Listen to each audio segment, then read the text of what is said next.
DNI para menores de edad. Los menores de edad o se identifican con el pasaporte o no se identifican, ¿no? Entonces, además es la identificación. Entonces, alguna legisladora por ahí de Michoacán que pues se quiso hacer muy mediática, pues propuso la ley CASU, que no es otra cosa más lo que ya tenemos, que es esa facultad o prerrogativa de acudir ante un juez para pedir que el juez autorice que la menor de edad pueda viajar cuando el papá es ausente o tiene... Y aquí es donde, aquí es donde tenemos que poner mucha atención. Cuando el papá está ausente, es decir, no está involucrado de manera voluntaria en la crianza de los menores de edad, o cuando es deudor alimentario. Y mi pregunta es, ¿qué tiene que ver una cosa con la otra? La Convención de los Derechos del Niño establece una serie de derechos humanos de los menores de edad que son derechos de los niños. Entonces, claro, tiene derecho a ser alimentado por el padre, por supuesto, pero también tiene derecho a la convivencia, a tener contacto, a ser criado por ambos padres, pero corren por carreteras separadas. Entonces, no podemos estar condicionando una cosa con la otra. Es decir, si das alimentos, entonces sí tienes derecho a participar en la educación del niño. O si das alimentos, sí tienes derecho a opinar sobre si el niño viaja o no viaja.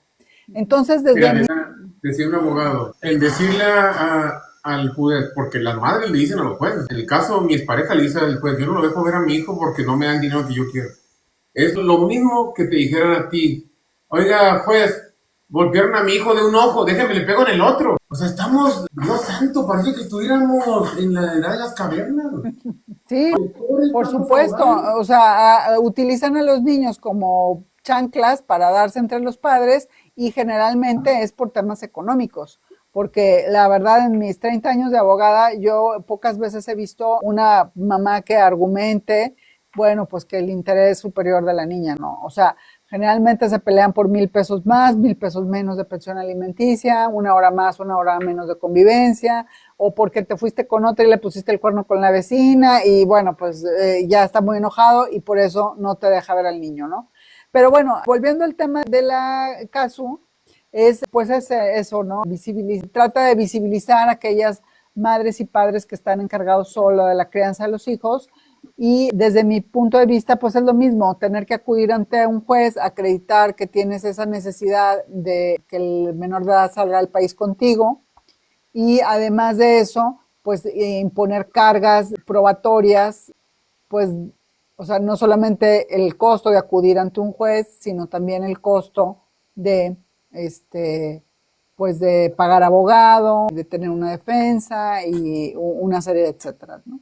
Entonces, no sé, bueno, los demás colegas qué opinen del tema, pero creo yo que para mí es un distractor, o sea. Exacto. Sí, y sobre todo que, como bien dicen, ¿no? Todas estas reformas que se están haciendo al Código Penal principalmente, pues han versado sobre cuestiones y temas mediáticos, ¿no? De casos mediáticos, que al final, pues, si un cantante, si un actor pasa por esto, bueno, pues vamos con otra ley, ¿no? O mujer, ¿no? Sin embargo, yo considero aquí que la ley CASU va a ser pues una situación de mucho peligro, porque no solamente que sea deudor alimentario, ¿no? Sino que el menor, que se demuestre que el menor es abandonado, que esté en abandono por parte ya sea del padre o la madre no custodio, ¿no? ¿Y qué pasa? Que muchas veces, si lo sabemos, también no creo que me dejen mentir, ¿qué pasa cuando vamos a hacer una notificación, no? ¿Qué pasa cuando resulta que aquel papá se entera que desde hace 2 años perdió la patria potestad, o desde hace 1 año, pero nunca fue notificado, ¿no? Pero resulta que sí fue notificado, ¿no?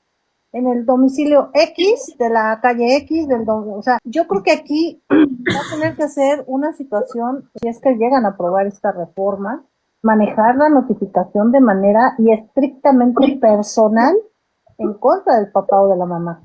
¿Por qué? Porque cualquier persona custodia de un menor puede decir, es que tiene 1 año que no lo ve, tiene 1 año que no proporciona alimentos, y resulta que cuando llega la otra parte dice, no, a ver, espérame, he cumplido con las convivencias, pero tú no me has permitido ver a mi hijo, ¿no? He tratado de depositar la pensión alimenticia, pero me cambiaste el número de cuenta, me bloqueaste del WhatsApp, te cambiaste de casa, ¿no? O sea, yo creo que sí va a ser una situación muy importante que en esta reforma se maneje este tipo de situaciones, porque volvemos a lo mismo, el daño a quién se lo están haciendo, el daño a quién se lo van a hacer. Sebas, tú me mandaste el mensaje diciendo, hay que hablar de esto. ¿Por qué llegó hasta Argentina si estamos en Michoacán? ¿Cómo llega a 5.000 kilómetros de distancia, güey? Bueno, es una muy buena pregunta. Es un viaje un poquito largo, ¿no? ¿Y por qué empezó por ahí justamente? Es mucha casualidad por un lado, ¿no? Yo creo que las casualidades no existen, sino las causalidades.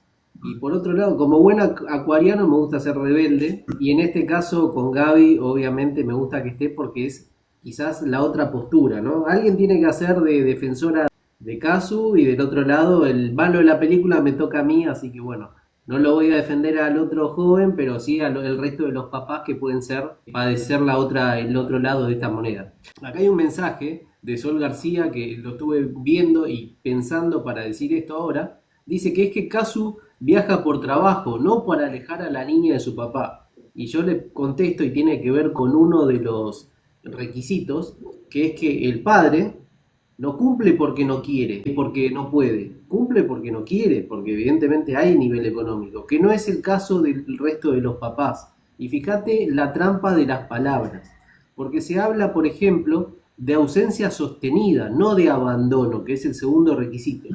Ausencia sostenida durante un periodo no inferior de 3 meses.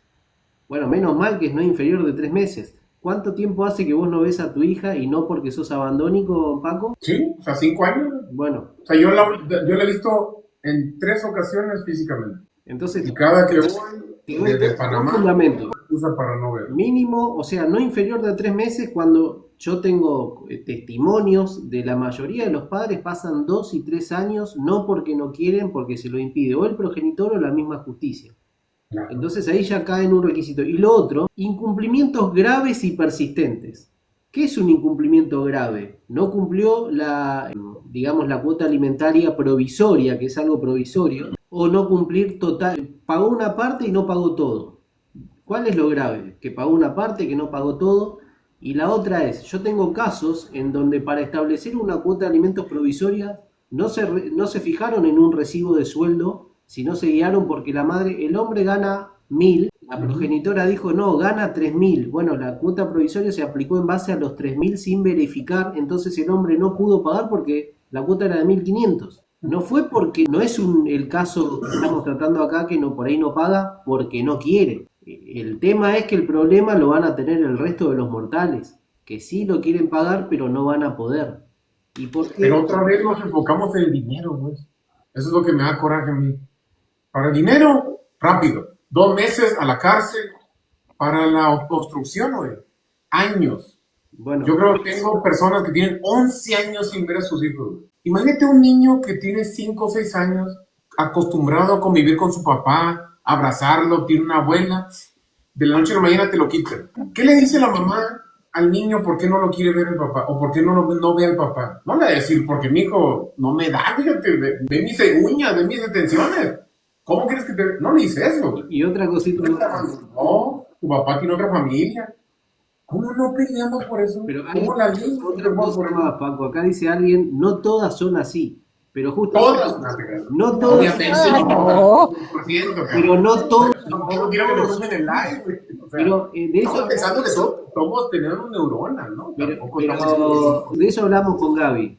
No todas son así, no todos son así, pero sin embargo, esto que debería ser la excepción, vas a ser la regla. Y yo te hago una pregunta. ¿Te acordás cuando, por ejemplo, mi abuelo siempre me decía lo de antes era mejor? Y yo le decía, no, si a mí me gusta más el juguete ahora. Me dice, pero es chino, ¿vas a comparar un Mercedes con un auto chino? Entonces, las leyes antes se planificaban, se pensaban, se discutían, había una discusión legislativa con fundamento sólido, los tipos sabían tomos, tratados. Hoy por hoy, gracias que pueden armar una oración y te traen una ley que tiene 2 requisitos. Y lo mejor que tiene son 3 meses, periodo no inferior a 3 meses. Desconociendo la realidad. Entonces, una ley así, para mí, es como darle una navaja a un mono. Mira, mi abuelo decía, para la persona que dejó ese comentario, no todos son así. Esas personas son la razón por la que los champús y los acondicionadores tienen instrucciones. O sea, no estamos hablando de la generalidad, pero sí hay una parcialidad que cuando el 90% de los hombres son obstruidos, te da una tendencia, te da algo, está mal, algo está pasando. Ahora, volvemos al tema, Adelante. perdón, volvemos al tema. A ver, esta ley, la ley CASU, condiciona, bueno, para que se pueda dar la autorización de que los niños puedan, no solamente el tema de los pasaportes, sino también el tema relacionados con el ejercicio de la paternidad, toma de decisiones, cuestiones médicas, etcétera. Pero son dos cuestiones. Uno, papás que hayan abandonado, que sean ausentes más bien, que sean papás ausentes. Y dos, deudores alimentarios. ¿Qué tiene que ver una cosa con la otra? O sea, una cosa es el derecho del niño de convivir, de estar en contacto con su familia, de estar en contacto con su papá, de ser criado por él. Y otro tema es el tema de los alimentos. O sea, incluso creo que las personas que están proponiendo esta ley tampoco tienen la perspectiva de infancias. O sea, no tienen absolutamente idea de cuáles son los derechos de los niños. O sea, es nada más, a ver, si abrimos la página ahí del UNICEF, vienen muy bien explicados cómo son los derechos humanos de los niños, las niñas, niños y adolescentes. Y perdón que me refiera así, pero acá en México hay un protocolo emitido por la Corte que nos dice que nos tenemos que referir así a los menores de edad. Bueno, ¿y qué si el papá perdió su trabajo, está enfermo, tiene cáncer, cualquier situación que le impida cumplir con la cuota alimentaria? ¿Ya no va a ver al niño? Es que Exacto. corren por vías separadas, o sea, no hay ninguna intersección entre una y otra. No tendría por qué condicionar el pago de la cuota alimentaria a la convivencia. A ver, yo quiero una pregunta aquí. ¿Qué pasa si yo el día de mañana me llevo a mi hija y lo cambio de ciudad? ¿Qué pasa si una madre hoy se lleva a la niña y la cambia de ciudad? ¿Actúa igual la justicia? O sea... Bueno, de entrada, si no tienes la guardia y custodia, tú, pues es un tema de sustracción de menores, ¿no? Y acá en este caso no.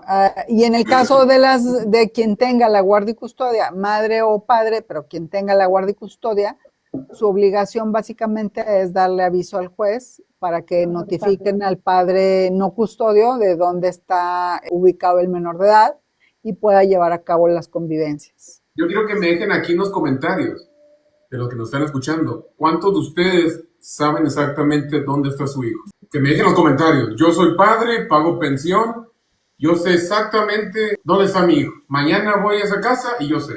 Es que Porque yo creo que no. Muchas veces, Paco, aún sin tener la guardia y custodia, eso es lo que pasa, ¿no? Que cuando ninguno de los dos tiene la guardia y custodia, cualquiera se lo puede llevar. Y se lo llevan, se lo llevan. Y a pesar de que tengan guardia y custodia decretada y señalada en un lugar, me ha tocado ver y saber de casos que se los llevan. Y en lo que llevas el procedimiento, y pues es que no has avisado, y en lo que la autoridad le requiere a la madre, oye, informa el domicilio, el niño ya pasaron 6, 7, 8 meses. Ya se lo llevó a otro país. Sí, exacto. Yo te aseguro que nos esconden. Oye, tenemos aquí un curso que nos dio Sol de cómo te puedes meter si vives en México, ¿no? Porque no sé si en otros países pasa, te puedes meter a qué escuela va tu hijo si está en la escuela pública. Porque hay tanta gente que está pagando pensión de un niño que ni siquiera lo han visto y no sabe dónde está, fíjate. ¿Cómo el dinero sí llega a la madre y el niño no? Y fíjate que otra de las cosas es, por ejemplo, cuando saben de las escuelas donde están sus hijos inscritos, yo recomiendo que vayan a las escuelas, que se presenten, que acudan, ¿no? Porque para el niño, para el menor, pues es el ver allá a su papá, es algo así como que mi papá está luchando por mí, mi papá está presente, mi papá aquí está, ¿no? Se está preocupando por lo que yo estoy haciendo. Obvio, las mamás o el papá custodio, pues brinca de rabia, pero al final no puede hacer nada. Mientras no tengan la pérdida de la patria potestad, el padre no custodio es más, yo les digo, tienes la obligación de acudir a la escuela donde está tu hijo y no te pueden negar la entrada, no te pueden negar los informes. No pueden negarte la entrada a un festival, no pueden negarte la entrada a una junta. Ajá. Y sin embargo, hay escuelas que lo hacen. ¿Qué pasa? Pues te va a hacer una queja. Son los niños secuestrados de un sistema que permite que sean secuestrados. Y ahora yo pregunto una cosa, Paco, y a la licenciada y a Gaby León también. En esos casos, ¿qué ley se tiene para que no se tenga que hacer todo un proceso de ir a queja cuando sabemos que tarda? ¿Qué proceso hay, qué ley que facilite que ese papá no tenga que atravesar por todo eso? Porque para saber, como si fuese un criminal que tiene que pedirle autorización para saber dónde está su hijo, cómo está su hijo, ir a la escuela, ¿eso no merece una ley que lo proteja? Primero que ya está, pero no se cumple.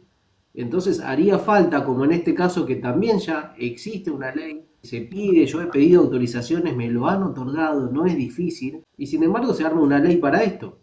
Entonces, ¿por qué no se arma una ley para proteger realmente este riesgo que tenemos de los vínculos y de facilitar a un papá que no es un criminal, justamente acá que tengo en la frente, soy papá no criminal, que pueda saber cómo está su hijo o su hija y no tenga que estar pidiendo por favor para como si Para fuese verlo. obligando? Es una locura. Bueno, Déjame, te quito el letrero, güey, porque yo no veo eso, güey. Yo veo como que está en medio. es que a ver, o sea, volvemos a lo mismo.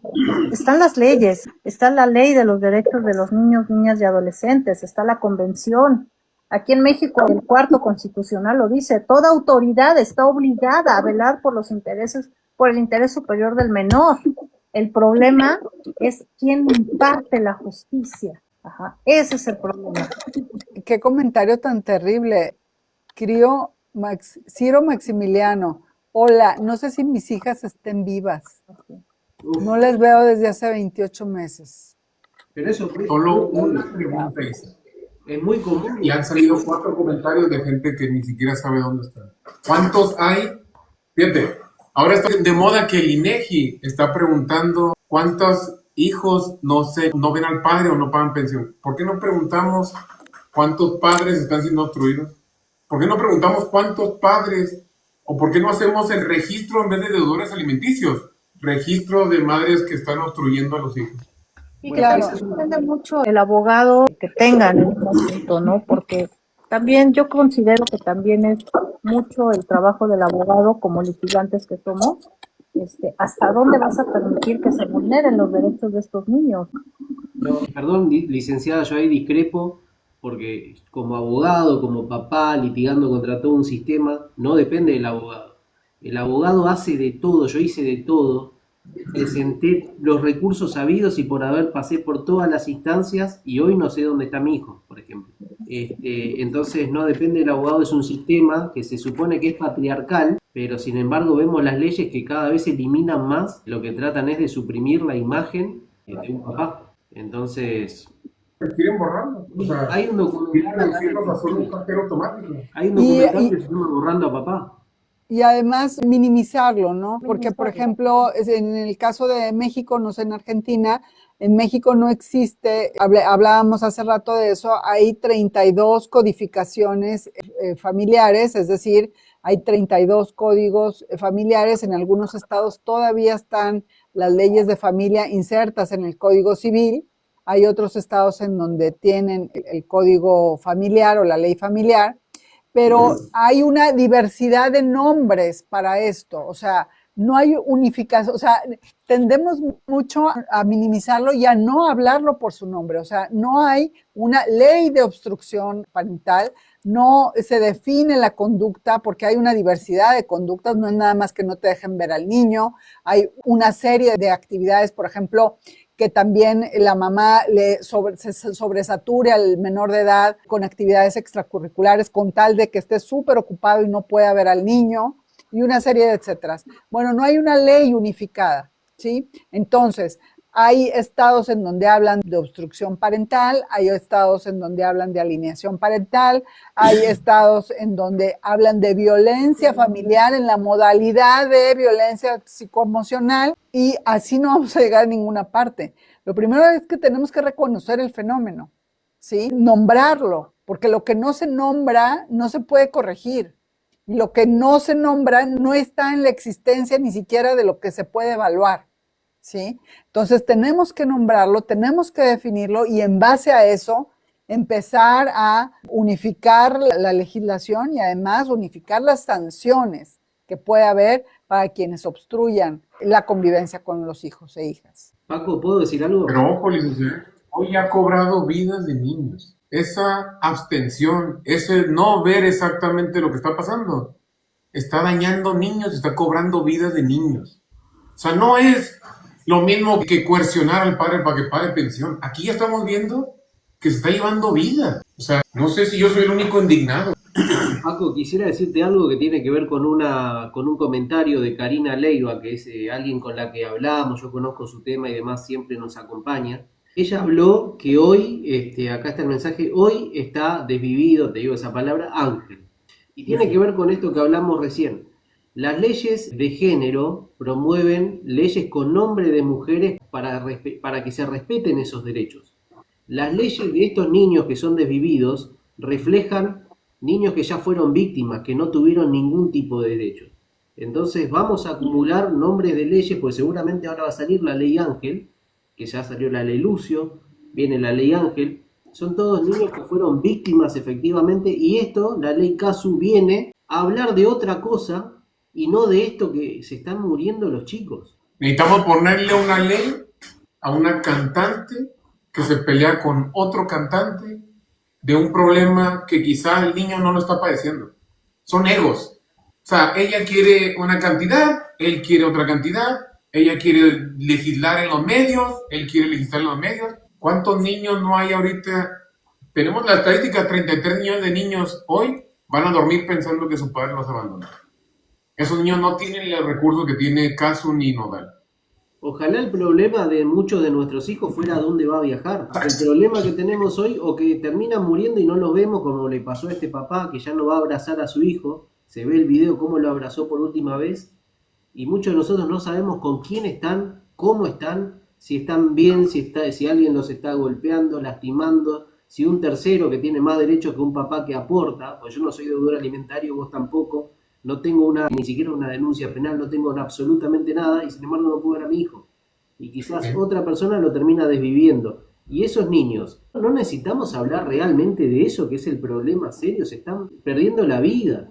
Y hablamos de si pueden viajar o no. ¿A mí qué me importa si eso se puede solucionar hoy en día? ¿Y cuántos chicos van a viajar todo el año?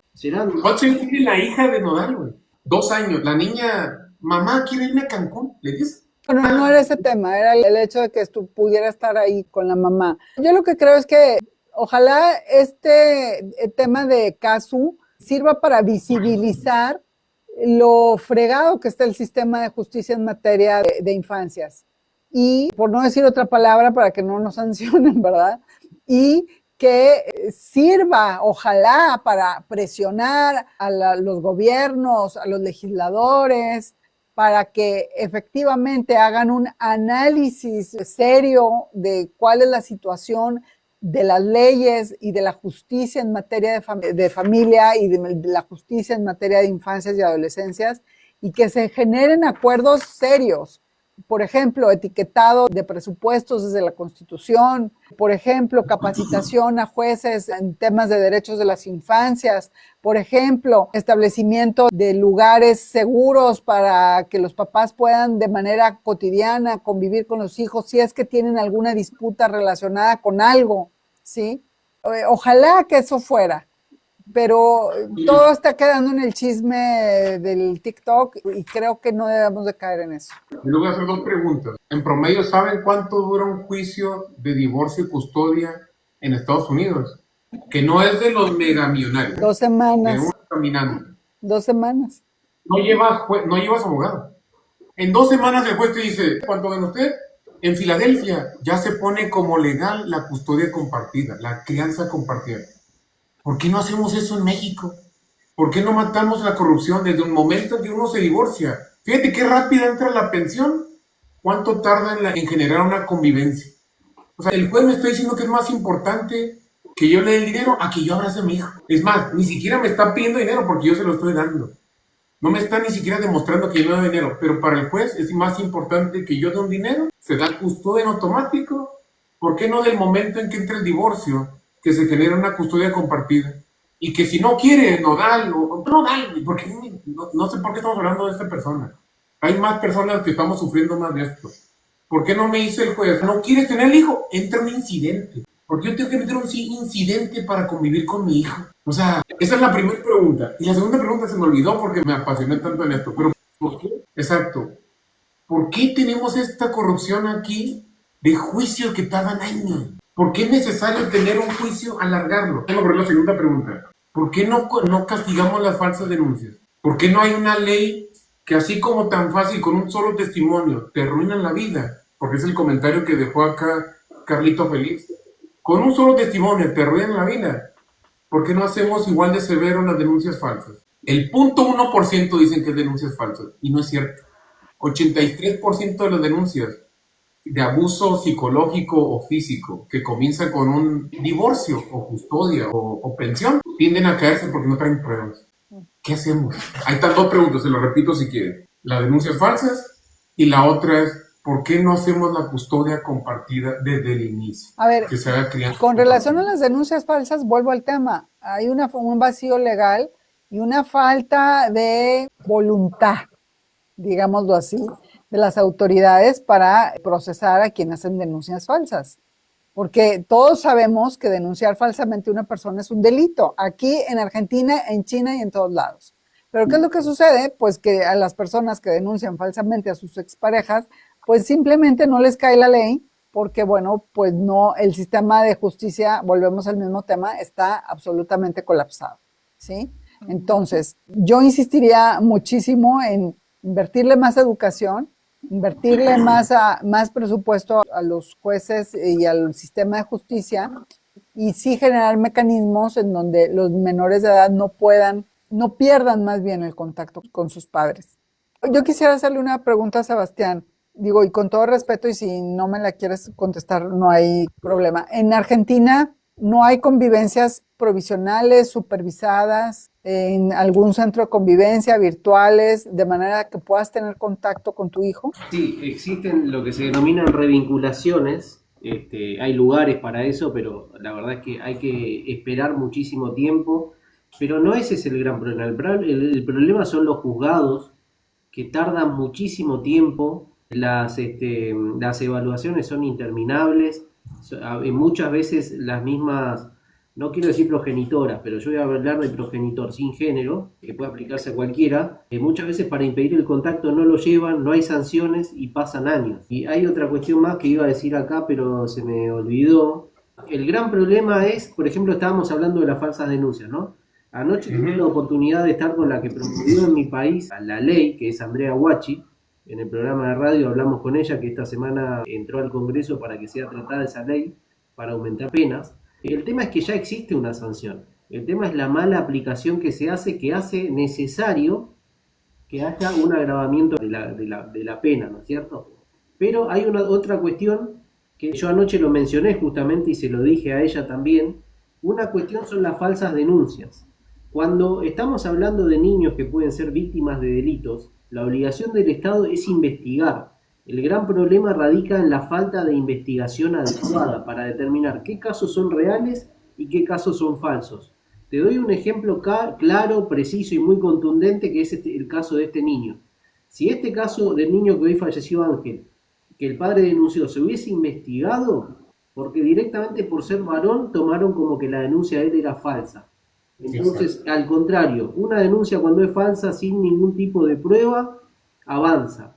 Y cuando en este caso tenés un niño que fue golpeado, lastimado, en mi canal también tenés testimonios de papás. Hay un papá, Sergio, que el hijo vino con el ojo morado, lo contó, yo lo subí, porque es un testimonio, fue antes de esto justamente, y lo vengo advirtiendo hace mínimo un año que esto iba a pasar, y hoy pasó. Nadie, no lo escucharon a él, no me escucharon a mí, no escucharon a nadie, ni todos los testimonios que subí.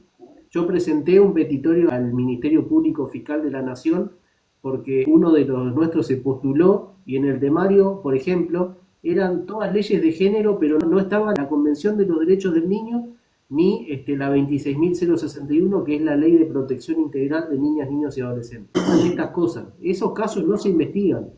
A este papá, si se hubiese investigado esta denuncia, hoy este nene estaría vivo. Entonces, esto es lo que generó la ideología de género.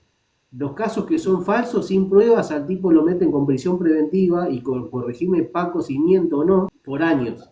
Y un niño que está siendo maltratado, golpeado, hasta que no termina muerto, nadie investiga lo que le está pasando. Exacto. Gracias, Lenin.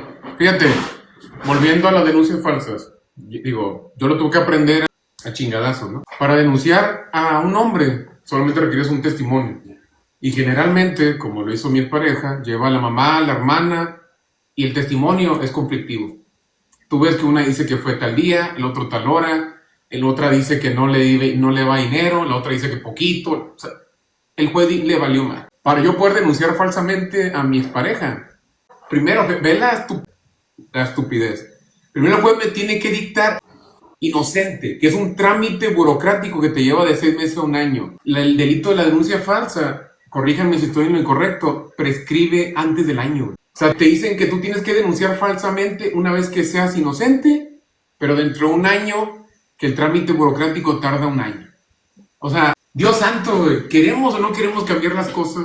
¿Queremos o no queremos resarcir un daño? Porque tu reputación se acaba, güey. O sea, tú podrás decir misa, güey, pero una vez que tocas la cárcel, ya no eres el mismo. Por más que tú inventes que es que la madre es que hizo esto, con que inclusive se te denuncie por un delito de sexual, ya tu vida no es la misma. Y los jueces lo saben y te van a usar eso para extorsionarte, para quitarte el dinero que has ganado con el sudor de tu frente. O déjenme en los comentarios si no es así. Entonces, ¿hay voluntad o no hay voluntad? Ahorita, y le mando la bolita a usted, licenciada. Todo lo que estamos diciendo, hay muchos vacíos legales. Yo veo que hay un solo vacío cuando eres hombre. Porque el pavimento está bien bonito cuando eres mujer. Cuando eres mujer, no hay vacío legal. Es la pena de la ley más severa. No entiendo, o me estoy equivocando, o me falta meter a ChatGPT aquí, dame un resumen de cómo me defiendo yo si soy hombre. Pues el vacío legal es con las infancias. O sea, independientemente del género, si eres hombre o mujer, el vacío legal es para la protección de las infancias o de las niñas, niños y adolescentes. Aunque tengamos la convención, fíjense, en el tema de la convención, Argentina la aprobó muy rápido. En el 90 entró en vigor y en el 94 ya tenían la ley esta que mencionaba aquí el Sebas, que es la 70 y tantos puntos, no sé cuál, entró en vigor en 1994. En México hasta el 2014 por ahí, entró en vigor la ley general de niñas, niños y adolescentes. O sea, nos tardamos una vida en aplicar la convención y es fecha en que ni los jueces, ni los ministerios públicos, ni los abogados, hay abogados que salen de la Facultad de Derecho y no saben que existe esa ley, ¿verdad? No. Entonces, yo creo que el gran bache está en la protección de las infancias, más que en la protección de la mamá o del papá, en la protección de las infancias. Gaby, en Argentina todavía no se aplica esa convención. ¿Sabes por qué? Porque se tardaron otra vida más. De Lucio a hoy Ángel. Se tardaron otra vida y no se aplicó. Porque si se hubiese aplicado el derecho a ser escuchado, que la Convención de los Derechos Niños es más amplio que la ley interna que habla del derecho a ser oído. El derecho a ser escuchado que dice la convención, si se hubiese aplicado, ese niño estaría vivo, pues decía claramente, no quiero ir con mi mamá. Y una colega, que yo estimo mucho, dijo acá, a veces los chicos no dibujan, no hablan. Pero hay una observación general, que es la número 12 del Comité de los Derechos del Niño, que forma parte de la Convención de los Derechos del Niño, que habla que no solamente hay que escuchar lo que dicen, los gestos no verbales. El niño estaba llorando. ¿Es un gesto no verbal o no? Cuando decía, aunque no se le entendiera nada, porque los juzgados, que están incapacitados para esto, te dicen, no, pero no se le entendió. Se le entiende perfectamente, no quería ir, algo le estaba pasando, nadie lo escuchó. Entonces, todavía no se aplicó, pasó una vida más y no se aplicó la Convención de los Derechos del Niño en Argentina. Y yo quiero volver a la pregunta que les hice que nadie me pudo responder. ¿Por qué no hay crianza compartida? ¿Por qué no, si dos personas viven en el mismo país, viven en la misma ciudad, por qué el juez no dice mitad del tiempo con el señor, mitad del tiempo con la señora? ¿Por qué es tan difícil eso? Yo creo que, a ver, yo sí he visto casos de custodia compartida, pero el primer elemento de la custodia compartida es que tiene que haber mucha colaboración de parte de los padres. Entonces, Aquí en México lo que hacemos es esto, ¿no? Tenemos algo y lo revolvemos todo, porque una cuestión es el divorcio y otra cuestión es la crianza de los hijos. Dejan de ser pareja, pero no van a dejar de ser papás. Aunque no vean a los hijos, no dejan de ser su papá.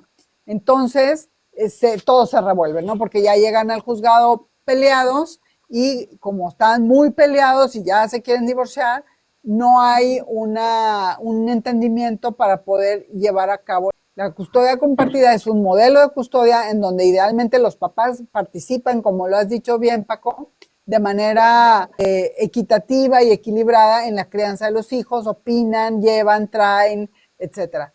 Pero para eso tiene que haber una colaboración de los papás.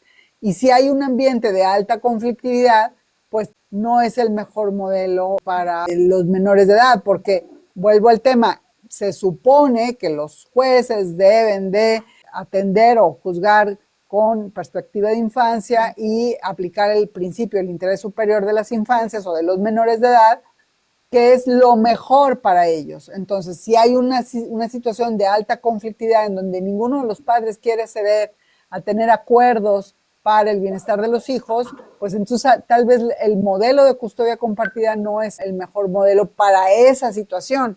Pero es que cada caso se tiene que analizar en particular.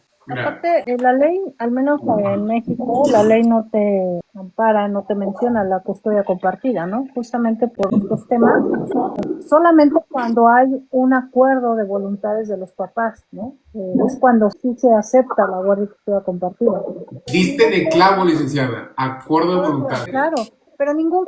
Pero fíjate, si yo soy de Estados Unidos y tengo millones de dólares en armada, ¿me voy a poner a negociar con Venezuela o agarro al presidente y me lo llevo? Si tú le das todo el poder a la madre, ¿para qué negociar, cabrón? ¿Para qué me obliga? ¿Qué incentivo yo tengo en negociar? Si todo el gobierno, todo el mecanismo de la ley me va a amparar, ¿por qué negociaría? ¿Por qué voy a negociar? Si, mira, yo peleando le quito el dinero, le quito la casa, le quito la convivencia, le quito el tiempo del menor. ¿Por qué voy a negociar? O sea, ¿por qué? Dime qué incentivo tendría yo como, si yo fuera una madre, hoy en día, de negociar. Por eso nunca va a existir la custodia compartida. Y te hago una pregunta, Paco. Tendría que meter ahí pues. Te hago una pregunta. Si la ley dijese que prioriza la custodia compartida, ¿vos creés que funcionaría? Yo creo que sí. Bueno, si el juez Cuando hay en primer acuerdos, momento, no, perdón. si no hay acuerdo, que el juez dijera, ¿se quiere divorciar, señora? ¿Y usted? Sí, 50%. Es más, yo lo haría más sencillo. La casa no es ni del señor ni de la señora, es del niño. Usted, señora, vaya a arrende su departamento, usted, señor, vaya a arrende su departamento. El tiempo que vaya a convivir con el niño, o sea, la semana que le toque a usted, váyase a vivir a la casa del menor. Bueno. Señora, usted se me sale con el novio, porque el novio, o sea, toda madre, ese sí, tiene más derecho que nosotros, pero cuando le toque al hombre, se queda en la casa. No, pero ese no es el modelo de custodia compartida. O sea, el modelo de custodia compartida es de que los dos papás colaboran diario en la crianza y en la educación de los hijos. Por ejemplo, el papá lo lleva en la mañana a la escuela y le prepara su loncha porque, bueno, la mamá ya lo ayudó a prepararse para ir a la escuela, ¿sí? Y luego se turnan en la tarde para un día recogerlo y otro día recogerlo y comer con ellos y hacer las tareas, y alguien lo lleva al fútbol y el otro lo recoge. O sea, es decir, que están involucrados de manera diaria en todas las actividades. Eso sería lo ideal. Ese sería el modelo ideal de custodia. Yo me gradué de marketing estadística. Tengo un MBA. Yo sé que cualquier modelo, entre más variables flexibles le metes, va a ser un problemón. Entonces, si lo pones más rígido y menos posibilidad de que haya estas variables extrañas, se va a hacer. Si le dices, tiene que estar todo el día, nadie va a cumplir. Pero si yo me obligo a que sea 7 días de 24 horas, muchacho, no hay forma. No, que la señora no le hizo el desayuno. No, pues es tu día, ¿qué? Perdón, compadre. Ese modelo que tú comentas, Paco, de que el menor no salga de casa, ese modelo lo han adoptado en Francia. Ajá. Sin embargo, hay familias que no pueden adoptarlo. Aquí en México, ¿no? Por la economía, por muchas cosas. Ahora, ¿qué pasa? La custodia compartida, una semana y una semana. ¿Dónde viene el cambio del menor? muchas veces se ocupa en las escuelas, ¿no? Yo lo entrego el lunes, ¿no? Yo lo ingreso a la escuela, tú lo recoges y se queda toda la semana contigo y entonces sí, te haces cargo de tu hijo y hay que llevarlo a actividades y entonces eres un padre que también tienes la capacidad, ¿no? De poder criar a tu hijo, al igual que la madre, no solamente la madre cría bien, sino también el padre. Uh-huh. Y ha funcionado, pero como bien dices, cuando dos papás llegan de manera disgustada, de manera a ver quién jala más la cuerda, de imponer un poder hacia el otro, es imposible llevar una custodia compartida. ¿Ah? ¿Qué pasa? Que en algunos casos, aquí en la Ciudad de México me ha tocado que cuando viene la escucha del menor,